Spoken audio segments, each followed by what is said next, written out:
Primeira série, vamos lá, a gente vai começar um assunto novo. Como é um assunto complexo, eu vou começar agora, mas é bem provável que na próxima semana de humanas a gente vá falar sobre ele de novo e a gente vá se estender fazendo revisão. Por ser um tema complexo, eu prefiro fazer agora, porque as revisões são permitidas em outras semanas, né, nas semanas de outras disciplinas, e aí fica mais fácil. E os outros temas, o Extremo Oriente, vocês vão fazer um trabalho, né, e a África, e aí depois do trabalho eu faço a revisão, já que vocês já estão estudando eles essa semana. Depois a gente vai começar a falar da Grécia Antiga. Um tema que muitos de vocês amam, mas depois que a gente fizer, todo mundo vai odiar. É complexo, é muita informação, tá? Começa aí na página 104. E a primeira coisa que a gente tem que falar sobre Grécia é a localização, né? A localização geográfica da Grécia. Então, vocês estão vendo aí um mapa, né? A Grécia, ela fica ali, quase chegando na Ásia. E tem uma coisa que é muito importante a gente destacar. Aliás, várias coisas. Vamos começar pelo fato de que os gregos antigos, eles não têm muito a ver com os gregos de hoje, a organização social não tem nada a ver com a Grécia de hoje, e que eles nem se chamavam de gregos, eles se chamavam de helenos. E a composição dessas cidades, dessa região que vocês estão vendo, eu tô com um livro aberto aqui pra gente fazer mais ou menos junto, essa composição, ela era chamada de Hélade, certo? Por esses gregos. Qual é a característica da região? Né? O solo ele é acidentado, ele é um solo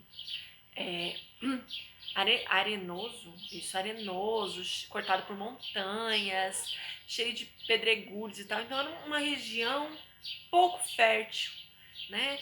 Existiam lugares férteis, mas eram exceções. Era um lugar de pouca chuva. Então você concorda comigo que não era um lugar muito propício à agricultura. Isso vai explicar muita coisa sobre a cultura deles. Além disso, vários povos ficaram ali, eles ficavam meio que migrando de um lugar para o outro para achar um lugar onde eles pudessem sobreviver, onde eles pudessem produzir. Certo? Com melhor qualidade de vida. Então, eu escrevi aqui, ó, de um modo geral, o relevo das penínsulas e ilhas é montanhoso, entremeado de pequenos e férteis planícies umas das outras. Isso facilitou muito a questão das navegações, do contato com outros povos, que é extremamente importante quando a gente fala de Grécia. Entretanto, as características também proporcionaram aí que as cidades elas tivessem uma autonomia muito grande, uma independência muito grande. Nós dividimos a história grega em 5 períodos, certo? O primeiro é o pré-homérico ou cretomicênico, que a gente vai falar, é o momento em que os primeiros povos começam a viver ali. O segundo povo é o período homérico, onde os dórios chegaram, houve a primeira diáspora grega, né? E aí a gente vai estudar como é que foram os sistemas de cada cidade, haviam sistemas diferentes.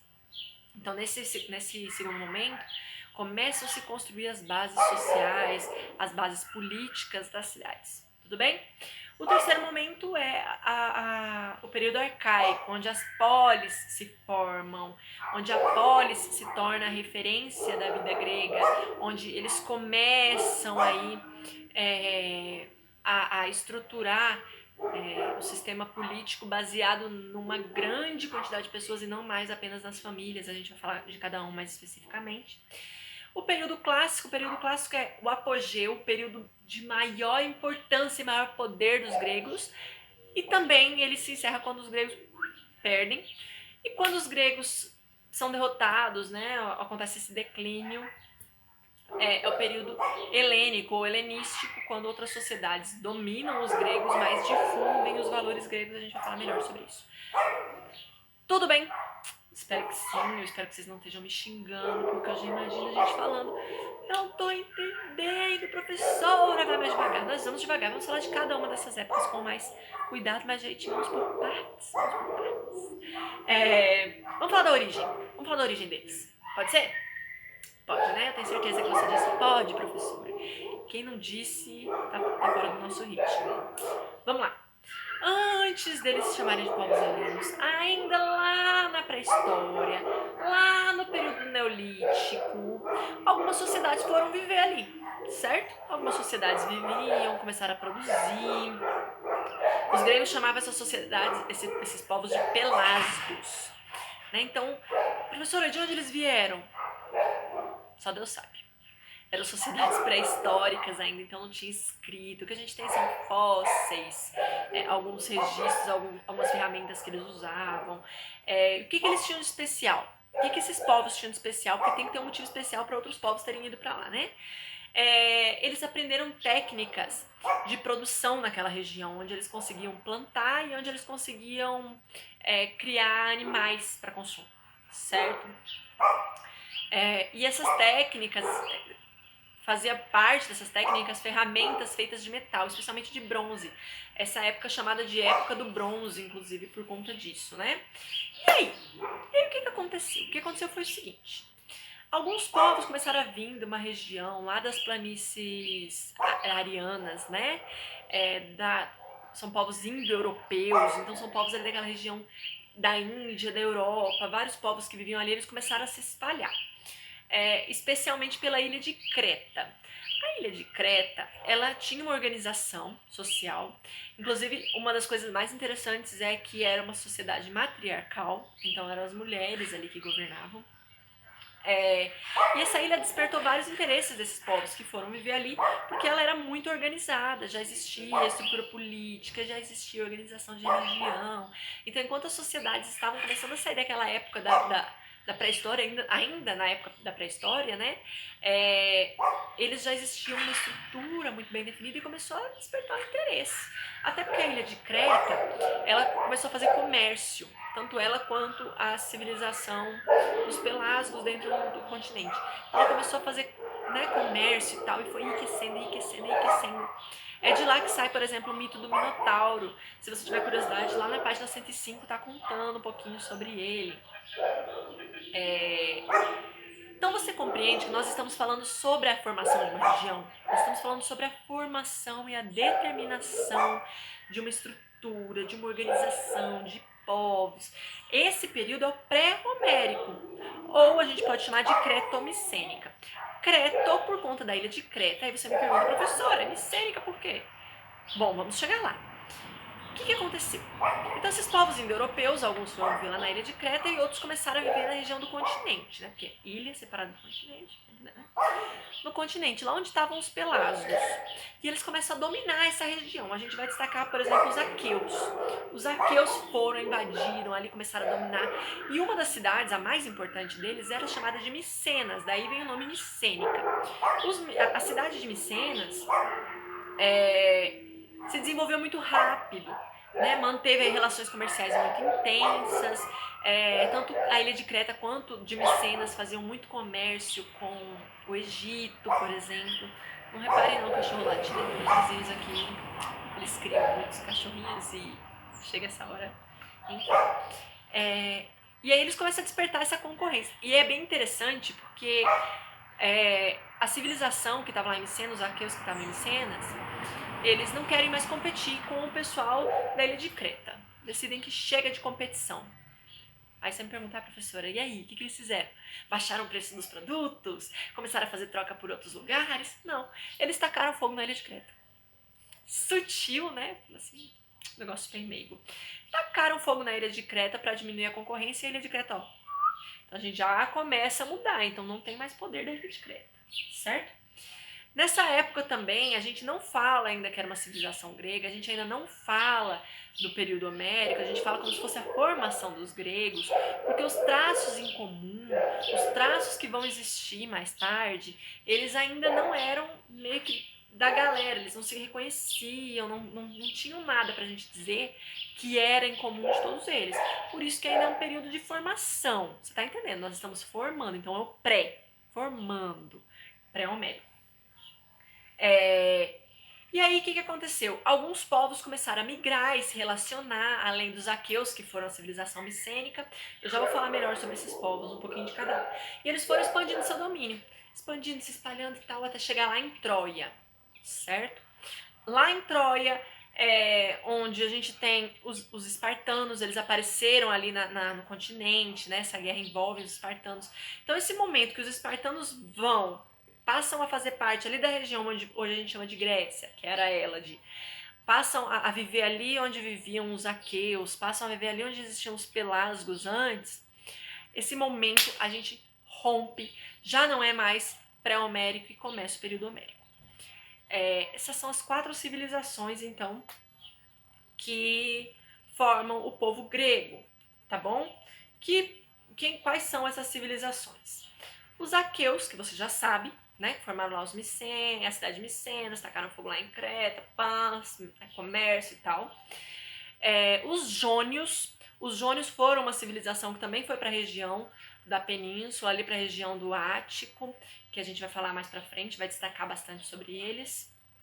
Eles dominaram os pelasgos e fizeram esses pelasgos, para quem não lembra, falei antes, os povos que estavam lá desde a pré-história, de seus escravos. Não tinham o domínio técnico da ilha de Creta, mas eles se desenvolveram de outra forma. Os eólios, que também chegaram ali junto com os aqueus, foram dos 2 primeiros, né? E desenvolveram técnicas de agricultura, ocuparam ali a costa do Mar Egeu. E os dórios. Os dórios eram civilizações guerreiras, bagunçaram o Coreto, saquearam um monte de cidade, como a cidade micênica, as cidades micênicas. Os micenas, né, que eram aqueus antes, então eles fugiram, né, fugiram desses dórios. Os dórios, eles submetiam os povos que eles invadiam à escravidão, então os aqueus preferiram vazar e se espalharam.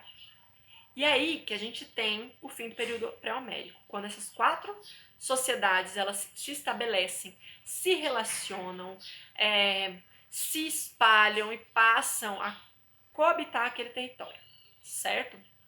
Então formamos aí as sociedades gregas a partir desses povos aí, tá? Aqueus, dórios, jônios e eólios, tá bom? Vamos dar sequência então. Então você me pergunta, professora, por que pré-homérico?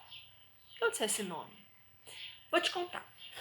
Até então, né, os vestígios sobre essas sociedades, até a invasão dos dórios, elas são vestígios difíceis.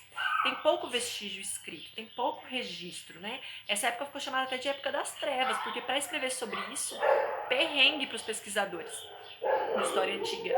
Porque eram poucos, não se escrevia, então eram poucos objetos e tudo mais. Na verdade, o que se escrevia eram por símbolos, esse tipo de coisa. E aí, quando surgiu Homero, que aí a gente tem um impasse de se Homero era um homem ou se era um título que se dava aos homens que contavam uma mesma história. Sim, temos essa. A escrita se restabeleceu com uma tecnologia, com uma ideia de escrita nova criada lá pelos fenícios, que era o alfabeto fonético. Então, essa escrita ela foi sistematizada, foi reinventada, passou a ser reutilizada para contar uma história. Professora, então as histórias de Homero eram relatos, eram verídicas? Não necessariamente.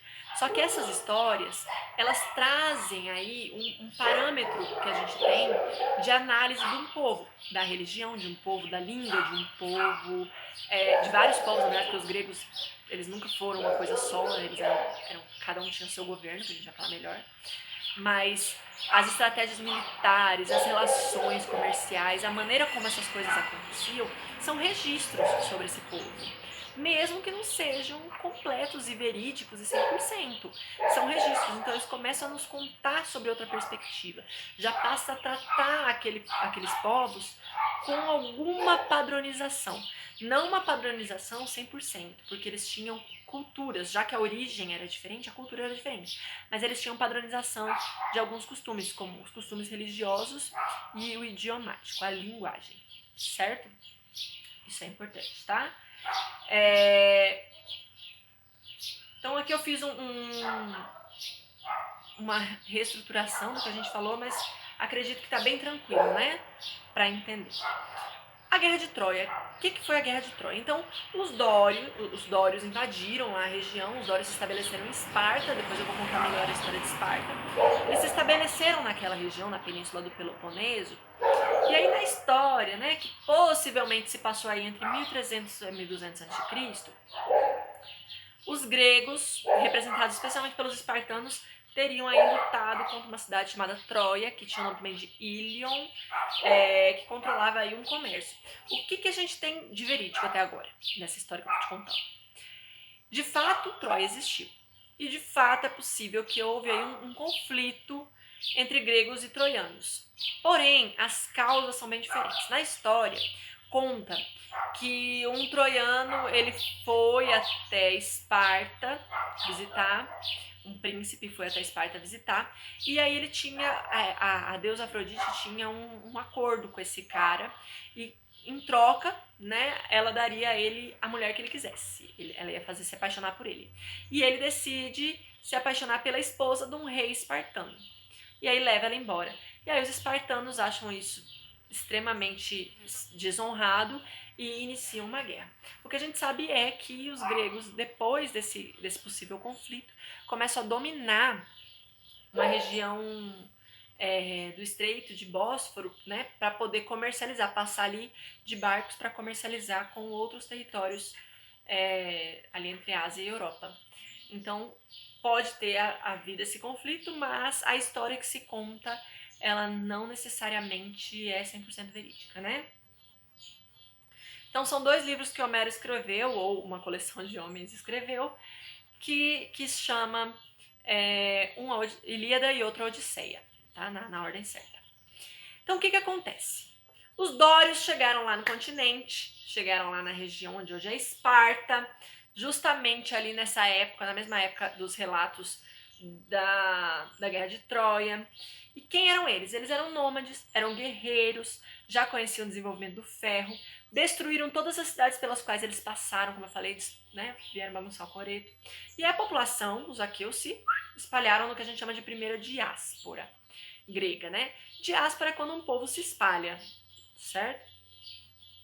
E aí dá fim, então, a esse período.